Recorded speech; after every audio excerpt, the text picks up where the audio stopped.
Bonjour à tous, c'est Emmanuel pour le French Libertarien, votre podcast hebdomadaire ultra néolibéral. S'il y a une chose qui m'agace dans les débats récents, c'est d'entendre le patronat se plaindre du montant des charges, et ce pour plusieurs raisons. Premièrement, on ne peut pas prétendre, à juste titre, que les charges soient payées par le salarié et non par le patron, puis ensuite en demander des baisses, c'est tout simplement incohérent. Ensuite, puisque c'est un problème qui ne concerne que le salarié, je ne vois aucunement pourquoi est-ce que ce serait au MEDEF de mener ce débat et non les principaux intéressés eux-mêmes.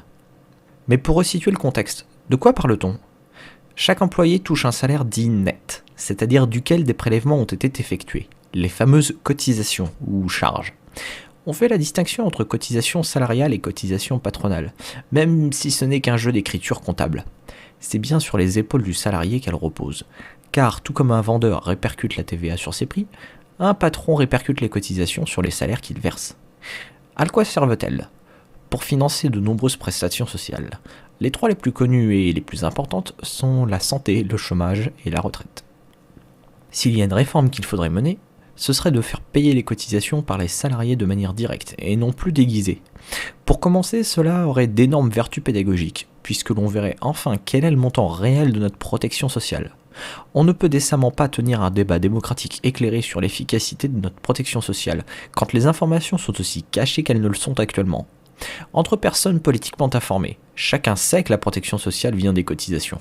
Mais le kingdom moyen est persuadé que les hôpitaux sont construits et fonctionnent grâce à nos impôts.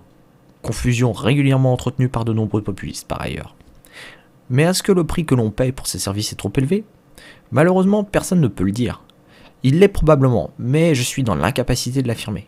Comme je l'ai expliqué précédemment, un prix ne peut être fixé ou deviné de façon arbitraire. Ce n'est qu'avec la concurrence que l'on peut connaître le prix d'un service. Faut-il alors ouvrir la sécurité sociale à la concurrence ? À mon avis, oui, mais c'est une autre question. Et enfin, il serait bon de ne plus avoir à supporter le MEDEF sur ce sujet. Ce qu'il demande lorsqu'il réclame une baisse des charges, c'est en réalité une baisse des salaires. C'est juste qu'il n'ose pas le dire devant les micros. C'est un vrai débat, mais ne le masquons pas derrière la question des cotisations, qui est du ressort des salariés. Au-delà de la question des salaires, je tenais aussi à rappeler que la compétitivité est un mot bien élaboré pour désigner ni plus ni moins le rapport qualité-prix de ce que produit l'entreprise. Baisser le coût du travail, c'est vouloir améliorer ce rapport en produisant la même chose à moindre coût, ce qui est une option bien paresseuse et socialement difficile à faire passer. Une autre option serait de monter en gamme, de moderniser la production et les entreprises. Mais ne nous faisons pas d'illusions, cette option ne sera jamais considérée.